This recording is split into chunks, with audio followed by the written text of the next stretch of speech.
The girl at the bus stop wasn't waiting for a bus. She was dying. Purple coat against fresh snow, blonde curls spilling from a knitted cap, lips turning blue in the Minnesota cold, and on her tiny wrist, a medical alert bracelet with 4 words that would haunt me forever: Ward of the State. She was 6 years old. She had no one, and in 30 seconds, she would stop breathing. Before we continue, please tell us, where in the world are you tuning in from? We love seeing how far our stories travel. My chest. The words were barely a whisper, but they hit me like a sledgehammer.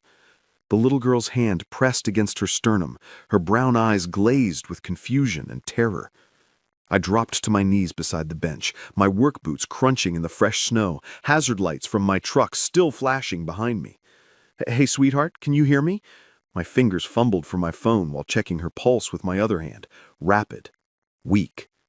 This wasn't just cold or exhaustion. This was something catastrophic happening inside this tiny body. That's when I saw it. The medical alert bracelet, silver against her pale wrist. Aurora Winters, congenital heart defect, ward of the state. Ward of the state, 4 words that meant this child, this dying child, belonged to no one. 911, what's your emergency? I need an ambulance at the Maple Avenue bus stop near the Methodist church. 6-year-old girl, cardiac distress, congenital heart defect. She's conscious but barely responsive. Is she with a parent or guardian? I looked around the empty street. 7:25 a.m. Nobody but us and the falling snow. No. She's alone. Chloe, I'm Miles. Help is coming, okay? I stripped off my coat, wrapping it around her small frame. She weighed nothing, like holding a bird. Where were you going, sweetheart? School. Each word seemed to cost her enormous effort. Walking to school. Walking, alone, in 15-degree weather, with a heart that was failing her. The sirens grew louder, and I found myself making promises I didn't know if I could keep. You're going to be okay. You're not alone anymore. I'm right here. But even as the paramedics arrived, even as they loaded her onto the stretcher with practiced efficiency, I knew that wasn't true. She was alone. The kind of alone that no 6-year-old should ever be. The emergency room at Cedar Falls General was chaos. Controlled medical chaos, but chaos nonetheless. I paced the waiting area, my supervisor's voicemail probably filling up with questions about why I wasn't at the water treatment plant. But I couldn't leave, not until I knew she was okay. Mr. Lawson? I turned to find a woman in her 30s, exhaustion written every line in her face, clutching a clipboard like a life preserver. I'm Patricia Hendricks, Aurora's caseworker from Child Protective Services. The hospital called me. Thank you for stopping to help her. Will she be okay? Patricia sank into a plastic chair, and I saw her mask slip for just a moment. For now, this isn't her first emergency. It won't be her last. She looked up at me with tired eyes. Aurora shouldn't have been walking alone, but she's a runner. Keeps trying to prove she's just like the other kids. Where are her parents? The bitter laugh that escaped Patricia told me everything before her words did. Aurora was born with hypoplastic left heart syndrome. The left side of her heart is severely underdeveloped. Her biological parents were teenagers. They left her at the hospital when she was 3 days old with a note saying they couldn't handle a sick baby. My stomach twisted. 3 days old? Since then? I asked, though I wasn't sure I wanted to know. 11 different foster homes in 6 years. Most families can't handle the medical needs, the frequent hospital stays, the mounting bills that state assistance doesn't fully cover. She's been at Sunshine House, our group home, for the past year because we can't find anyone willing to take her permanently. If you've ever felt your heart break for a stranger, you know the physical sensation, like something inside your chest is actually tearing. But if you've never experienced it, let me tell you, it hurts. It physically hurts to learn that a 6-year-old has been passed around like an unwanted package, returned again and again because she was too much trouble, too expensive, too risky.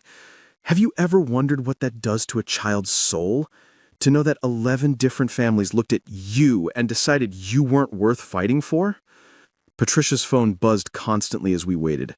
Other cases, other emergencies. She was handling 43 children, she told me.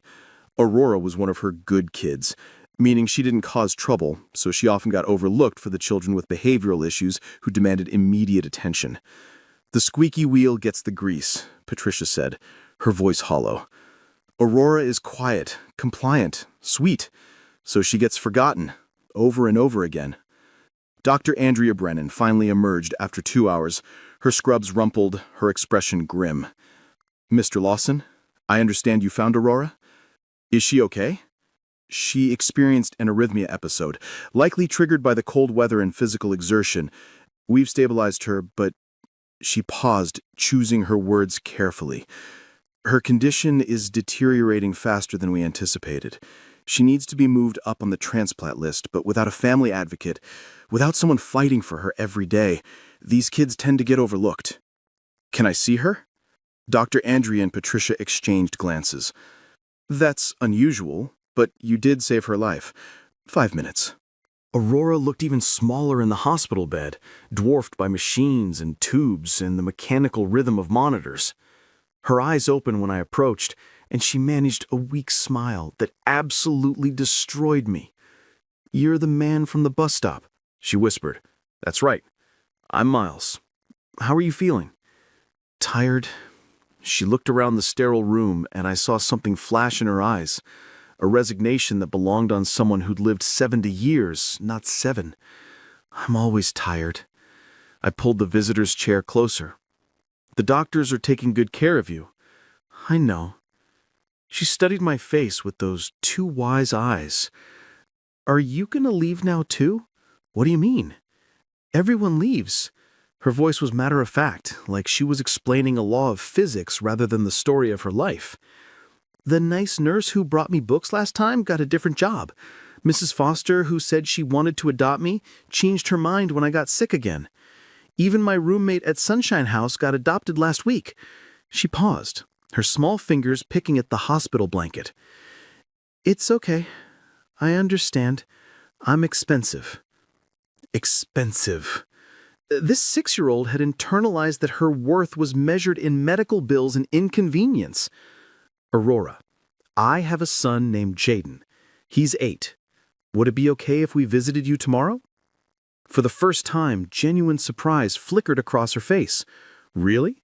You'd come back? I promise. People promise a lot of things, she said quietly. But okay. That night, I sat at my kitchen table, staring at the empty chair where Angela used to sit. 3 years since the surgery that was supposed to be routine.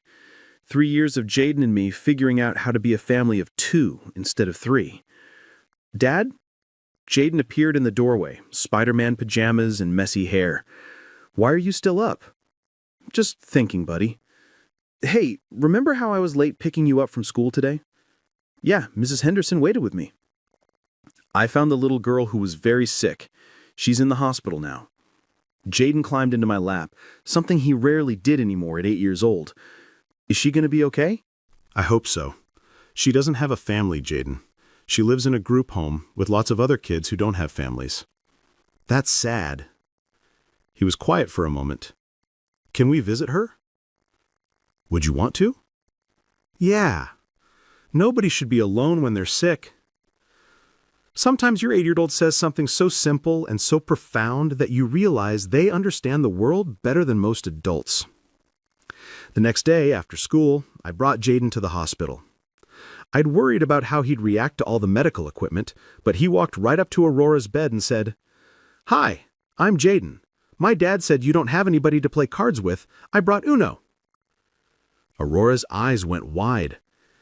"You want to play with me?" "Duh. But I should warn you, I'm really good.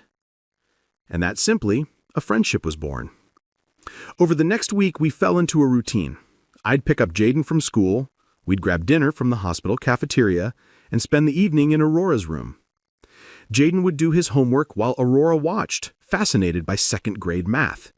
They'd play cards, he'd read to her from his favorite books, and slowly, carefully, Aurora began to smile more. "Dad," Jaden said one evening as we drove home, "Aurora told me she's never had a birthday party, not a real one with cake and presents and friends." I gripped the steering wheel tighter. "Never?" She said at the group home they do one big party for all the kids whose birthdays are that month, but she's never had her own. Her birthday's next month, Dad, April 15th. Can we throw her a party? "We'll see, buddy." But I already knew we would. How could we not? 2 weeks into our hospital visits, I arrived to find Aurora crying quietly into her pillow. Not the loud, attention-seeking tears of a child who knows someone will comfort them, but the silent tears of someone who's learned that crying doesn't bring anyone running. "Hey, what's wrong?" I sat beside her bed, gently touching her shoulder. "Eleanor came today," she sobbed. "Eleanor, the head of CPS. She said they found a foster family for me in Iowa, but they don't want to take me until after my surgery because they're scared I might not make it. They want to wait and see if I'm worth it." Worth it? There it was again, this child being evaluated like a risky investment rather than a human being who deserved love regardless of outcome. "Aurora, look at me," I said firmly, waiting until her tear-filled eyes met mine. "You are worth everything. You hear me? Everything. Any family would be lucky to have you." "Then why doesn't anyone want me?" The question came out as barely a whisper, but it might as well have been a scream. I didn't have an answer, not one that would make sense to a 6-year-old who'd been rejected 11 times. So I just held her hand while she cried, this tiny warrior who'd been fighting alone for too long. That night changed everything. I stood in Jaden's doorway watching him sleep peacefully, surrounded by toys, books, photos of family vacations, trophies from t-ball. And down the hall was the guest room nobody used, filled with boxes of Angela's things I hadn't been able to sort through. 3 bedrooms, 2 people. And across town, a little girl slept in a hospital bed, owning nothing but what fit in a single drawer, having never blown out her own birthday candles. The math was simple, the decision was complicated. But sometimes complicated is just another word for necessary. "Dad?" Jaden's voice startled me. "Are you okay?" "Yeah, buddy, just thinking." "About Aurora?" I nodded. "Dad, could she come live with us?" Out of the mouths of babes. That's a big decision, Jaden." "But we have room, and she needs a family, and we—" He paused, choosing his words carefully for an 8-year-old. "We have extra family, right, Dad, since Mom died?" Extra family. Not incomplete, not broken, just extra love with nowhere to go. "Would you want Aurora to be your sister?" "She already feels like my sister. She just doesn't live here yet."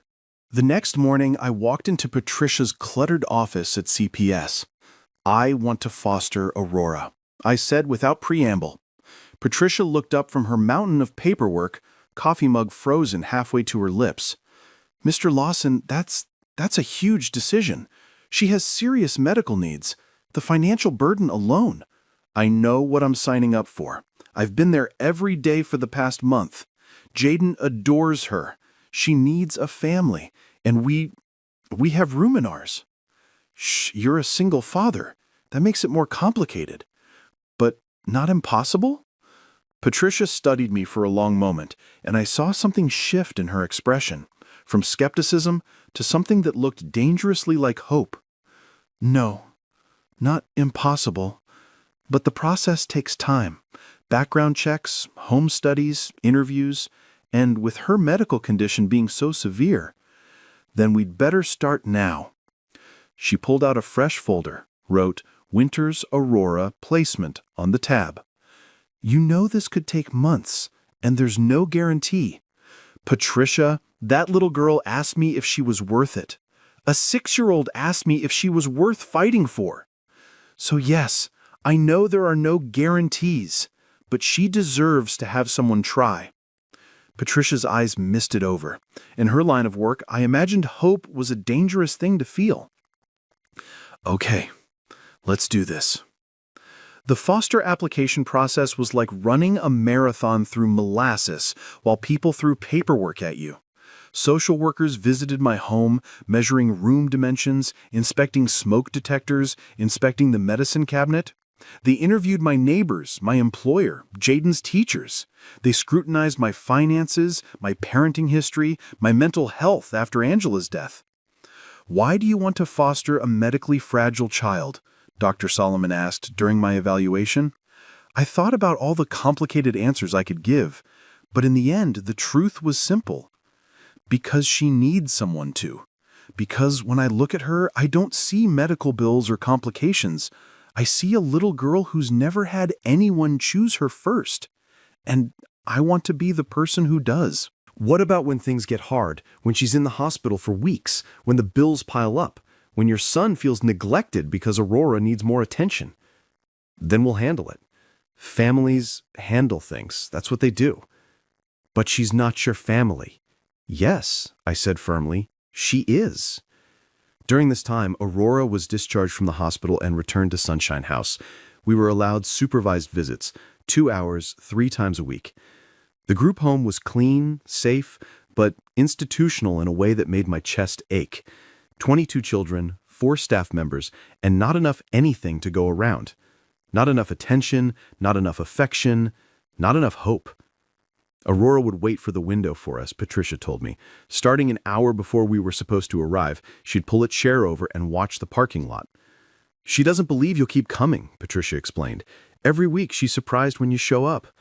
So we showed up, every visit, on time. Jaden would bring his homework and they'd work on it together. I'd bring books to read aloud. We'd play board games in the common room while other children watched, some with longing, some with resentment that Aurora had found what they still searched for. One afternoon in early April, Aurora was back in the hospital for tests. Her heart function was declining more rapidly. Dr. Brennan pulled me aside while Jaden showed Aurora a magic trick he'd learned. She needs to move up the transplant list, but her current status doesn't warrant it unless we can show she has family support, a stable post-operative environment. Foster families and group homes don't get the same priority as children with permanent placements. How long does she have without a transplant? 6 months, maybe less. Her heart is working too hard. It's going to give out. I looked through the window at Aurora, laughing at Jaden's clumsy card trick. The first real, deep laugh I had heard from her. The foster application is taking too long. What if we can't get approved in time? Then we hope for a miracle, Dr. Brennan said quietly. We hope for a lot of miracles. That night, I called Patricia. I need you to push this through, whatever it takes. Aurora doesn't have 6 months for bureaucracy. Miles, I'm doing everything I can.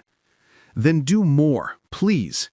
This isn't just about paperwork anymore. This is about saving her life.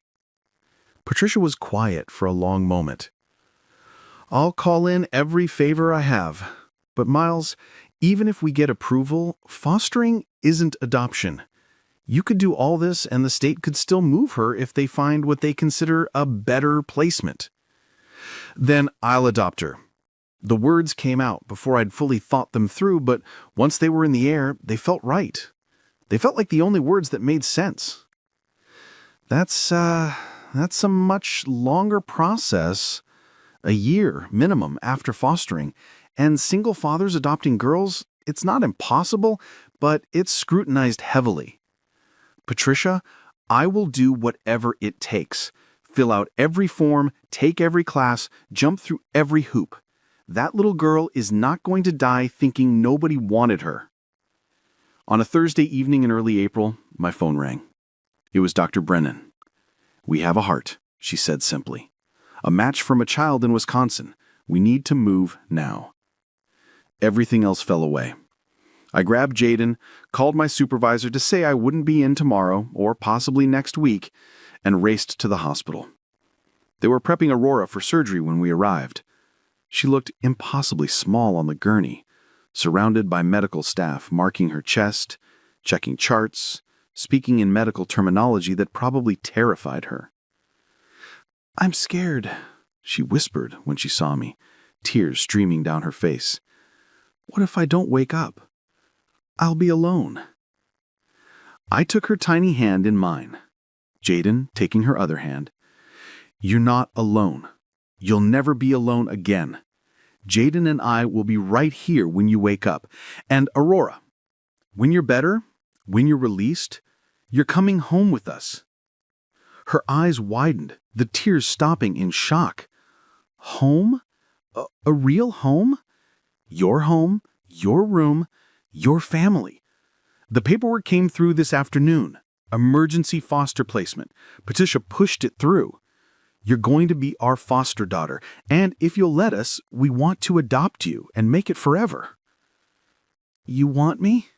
Her voice was so small, so disbelieving. Even with my broken heart?" "Hearts can be fixed, and yours was never broken, sweetheart. It just needed the right match. And I don't just mean the transplant." But what if something goes wrong? What if I'm too expensive? What if you're perfect exactly as you are? Jaden interrupted. What if we already love you? What if you're already our family and this is just paperwork catching up? Aurora looked between us, and for the first time since I'd met her, I saw something I'd never seen before. Belief. Real, solid belief that maybe, just maybe, she was wanted. "Promise?" she whispered. "Promise," Jaden and I said in unison. "Okay," she said, squeezing our hands. "Okay, I'm ready." The surgery took 12 hours. 12 hours of pacing, of terrible coffee, of watching the clock move in slow motion. Patricia arrived around hour 3. My supervisor came by with sandwiches neither Jaden nor I could eat. Some staff members from Sunshine House showed up around hour 6, having grown fond of Aurora over the past year. By hour 8, the waiting room had filled with people. Jaden's teacher, who'd heard about Aurora through Jaden's stories. Our neighbor, Mrs. Ruth, who brought homemade cookies. Dr. Solomon, the psychologist who'd evaluated me, sitting quietly in the corner with a book he wasn't reading. "She's never had this before," Patricia said, looking around the room in wonder. "In all her surgeries, all her emergencies, it's usually just been me and whatever nurse wasn't busy. Look at all these people here for her." "She'll never be alone again," I said firmly. "Never. If you're still watching, it means you understand that family isn't always about blood. Sometimes it's about showing up, staying when things get hard, and choosing love over fear." Hour 11. Jaden had fallen asleep, the waiting room had thinned out, but Patricia remained, along with Mrs. Ruth and surprisingly Eleanor from CPS, the one who'd delivered the news about the Iowa family. "I've been doing this job for 23 years, Eleanor said quietly, sitting down beside me. "I've seen maybe 5 cases where someone fought this hard for a child that wasn't theirs biologically. You know what you're signing up for. The medical bills, the possibility of rejection, of complications, of Having a daughter," I interrupted.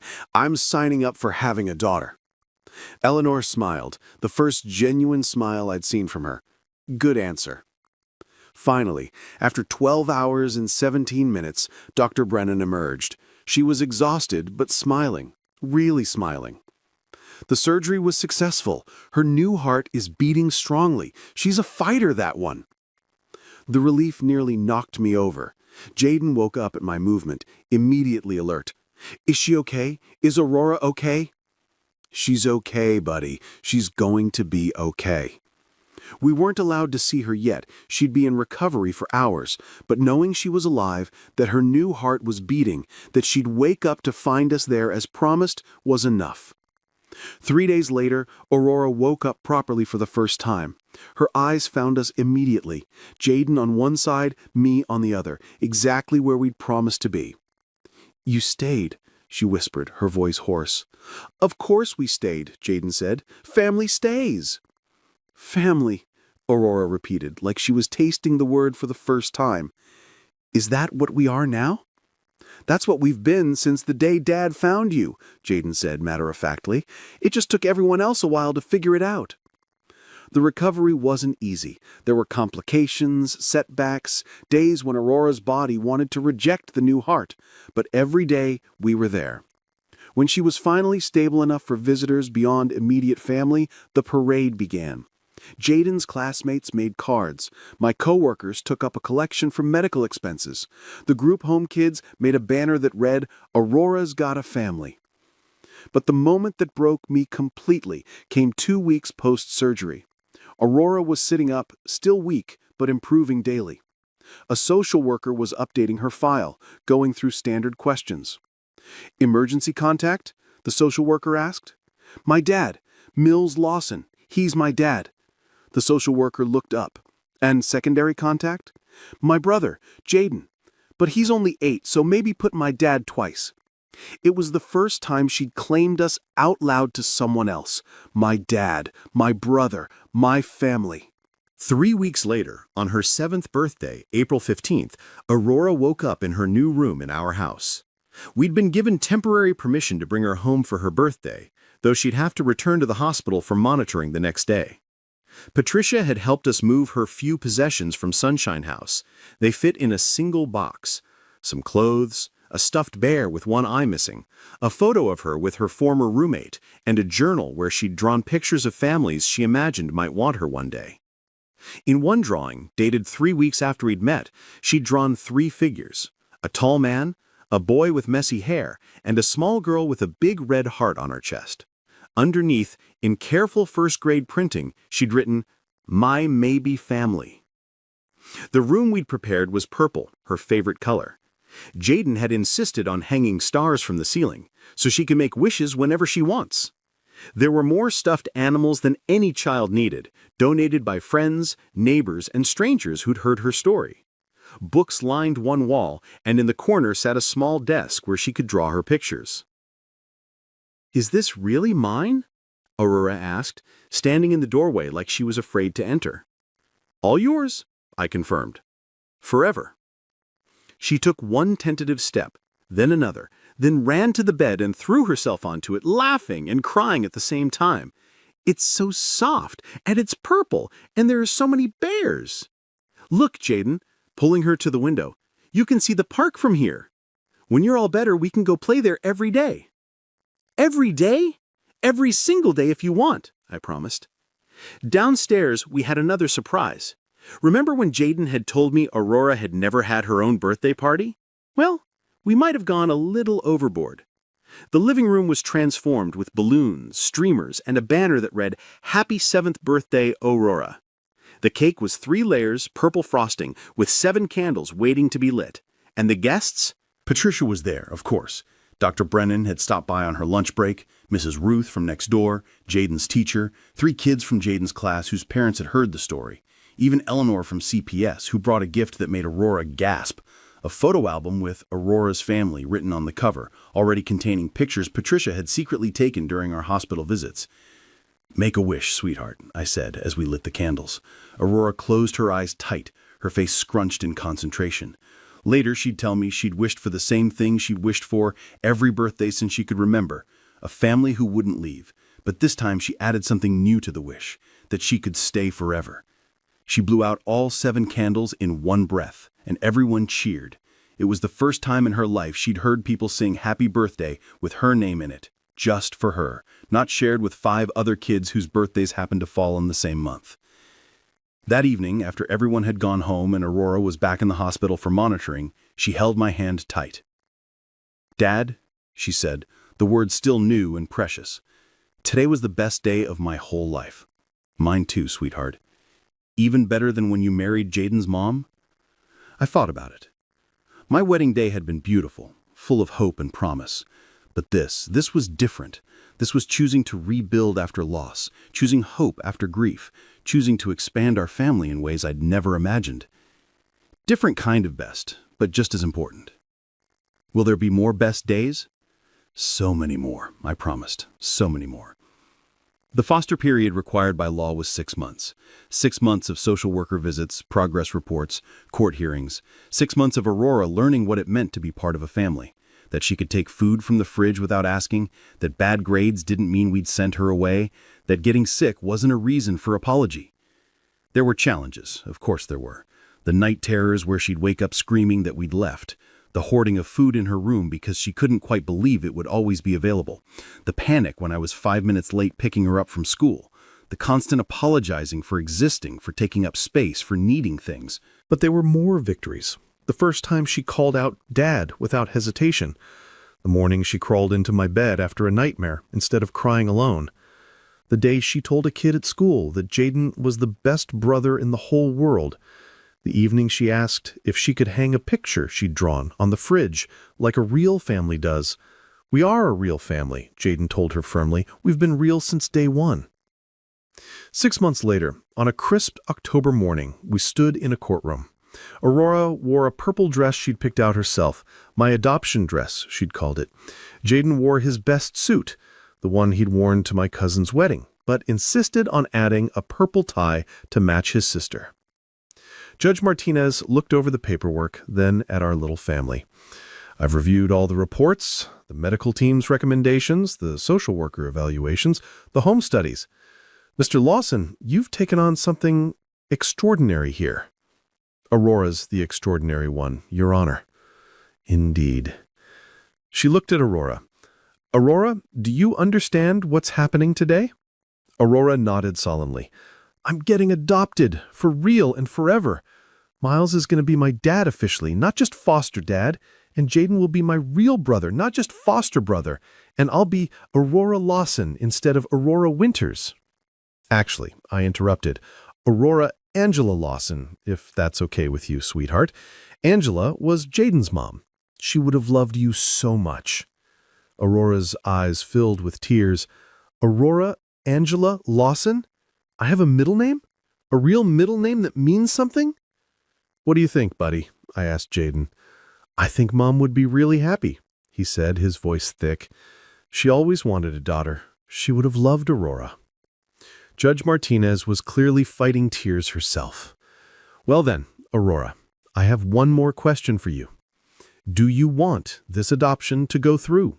Do you want to become Aurora Angela Lawson? More than anything in the whole entire world, Aurora said firmly. More than anything. Then by the power vested in me by the state of Minnesota, I hereby grant the petition for adoption. Congratulations to the Lawson family. The courtroom erupted in applause. Patricia was crying openly. Eleanor was pretending not to cry. Dr. Brennan had taken the day off to be there. Mrs. Ruth was taking pictures. Even some of the staff from Sunshine House had come to witness Aurora's happy ending. But Aurora only had eyes for us. Is it real now? Am I really yours? You've always been ours, I said, pulling both my children into a hug. The paperwork just caught up. As we walked out of the courthouse, legally a family at last, Aurora slipped her hand into mine. Dad, my heart doesn't hurt anymore. I knew she meant the physical heart, the transplanted organ that was beating strongly in her chest, passing every test with flying colors, but I also knew she meant something more. Neither does mine, sweetheart. Neither does mine. We stopped for ice cream on the way home, a new family tradition, Jaden declared. As I watched my children debate whether chocolate or vanilla was better, Aurora passionately defending strawberry as the superior option, I thought about that morning months ago. The morning I'd almost driven past that bus stop, almost minded my own business, almost missed the greatest gift of my life.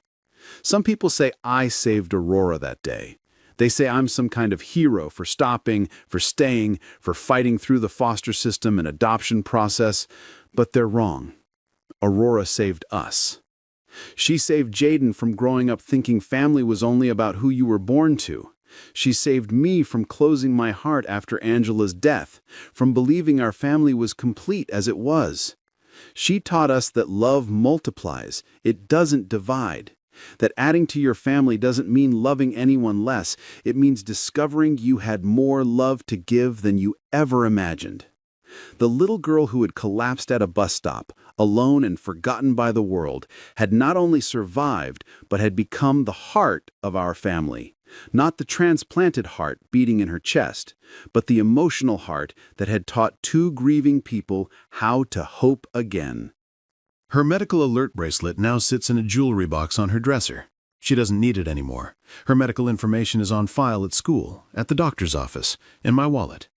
Places where families keep important information about their children. But sometimes I see her take it out and look at it. Not with sadness, but with something like wonder. "What are you thinking about?" I asked her once.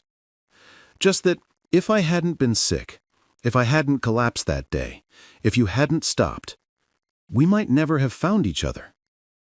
"We would have found each other somehow," Jaden said confidently. "Families always find each other." "Even if it takes 11 tries?" Aurora asked. "Even if it takes 100 tries," I assured her. "The right family is worth waiting for." "I'm glad I don't have to wait anymore."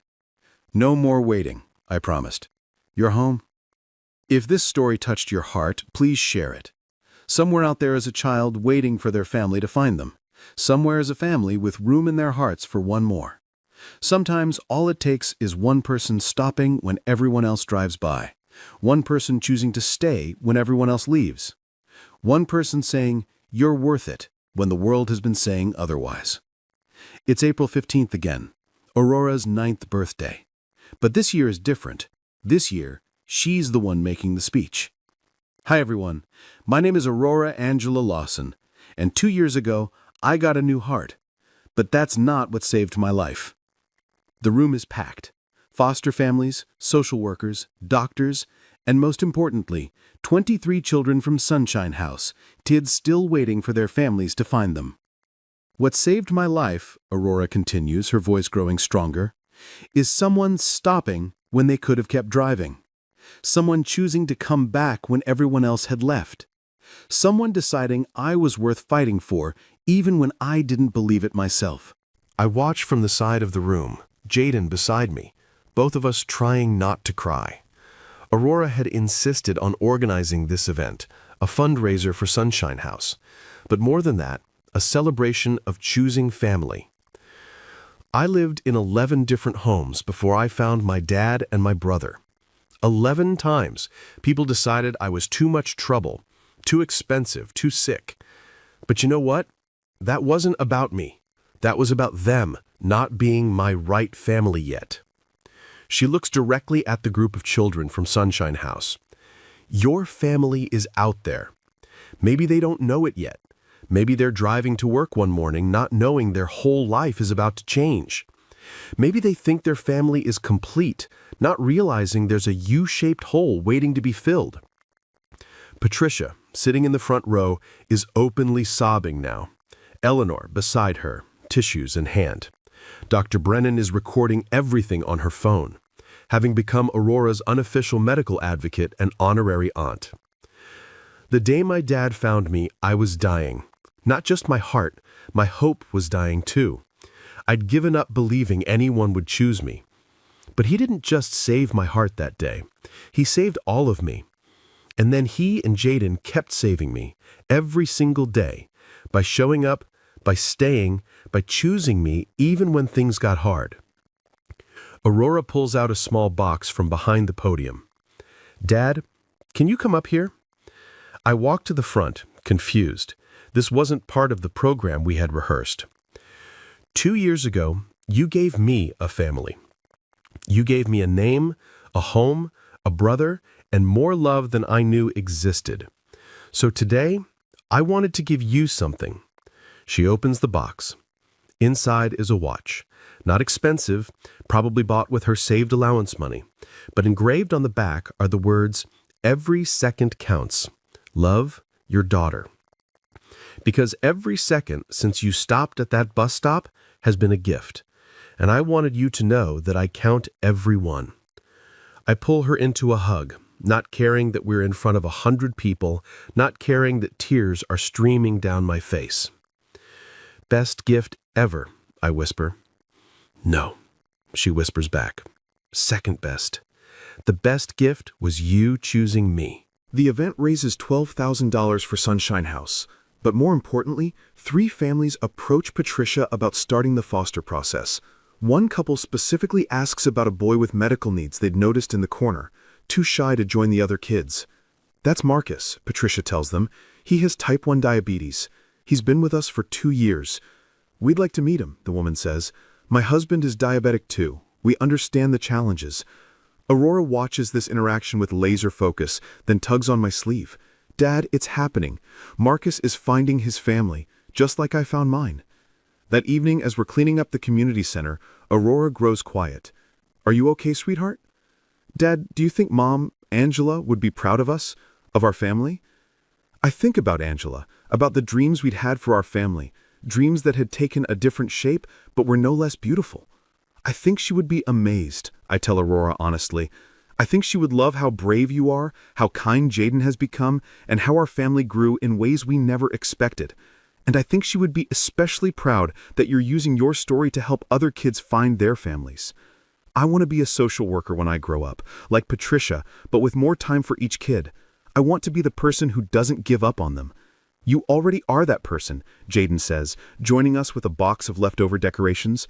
You didn't give up on yourself, even when everyone else did. That's the bravest thing ever. Aurora smiles, that radiant smile that still surprises me sometimes, the smile of a child who knows, deep in her bones, that she is loved, wanted, chosen. We should do this every year, she decides. Every birthday, we help connect families because everyone deserves what I have. What's that, I ask, though I already know the answer. A family that stops for you, a family that stays, a family that chooses you every single day, even the hard days, especially the hard days. As we drive home, Aurora falls asleep in the back seat, her head on Jaden's shoulder. In the rearview mirror, I can see them both. My son who opened his heart to a sister he didn't know he needed, and my daughter who taught us that family isn't about perfect circumstances or easy choices. It's about showing up. It's about staying. It's about choosing love over fear, hope over statistics, and yes over maybe later. The girl at the bus stop wasn't waiting for a bus. She was waiting for a family. And sometimes the families we're waiting for are waiting for us too. We just have to be brave enough to stop, kind enough to stay, and stubborn enough to fight through every obstacle until ward of the state becomes daughter, foster becomes forever, and house becomes home. Aurora was right. Every second counts.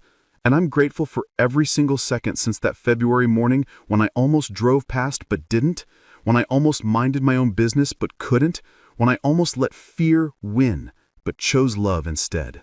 Some stories end with happily ever after. Ours doesn't end at all. It continues every morning when Aurora bounces into the kitchen, stealing bacon from Jaden's plate.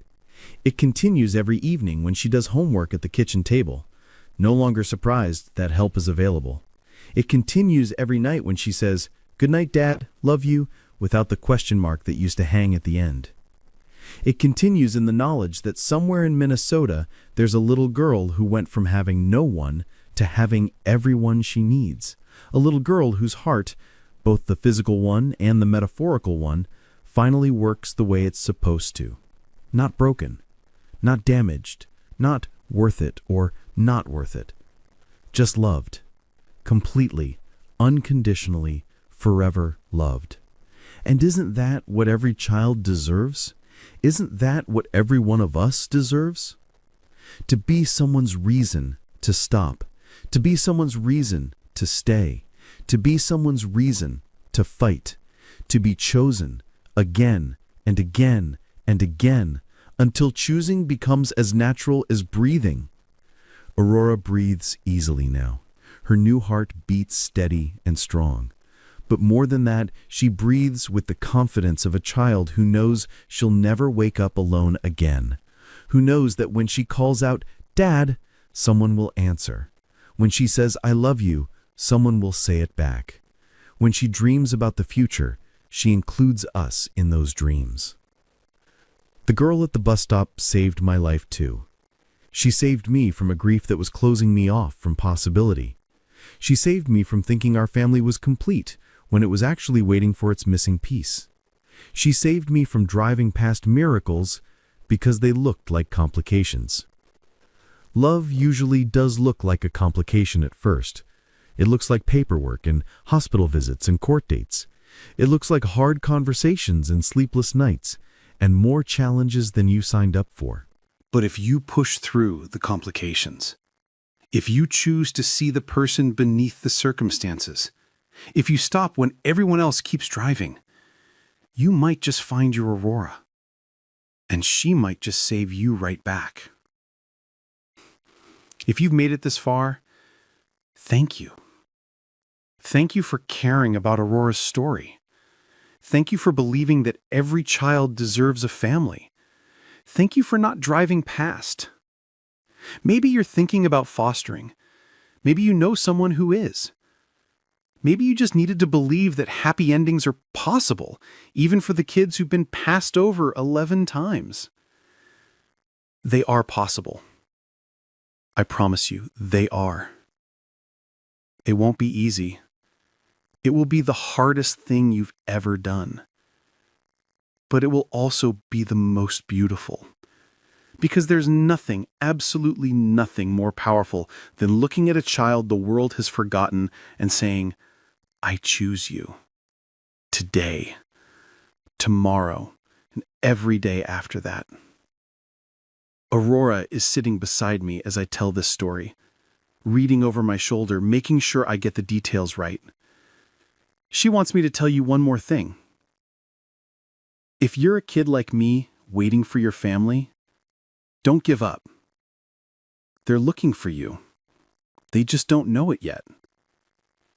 And if you're a grown-up with room in your heart and your home, please stop at the bus stop. Please don't drive past. Someone is waiting for you to be their hero. But really, they'll be yours. She's right, of course. She usually is. The girl at the bus stop wasn't just waiting for someone to save her.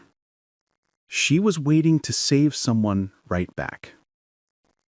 And she did. Oh, how she did.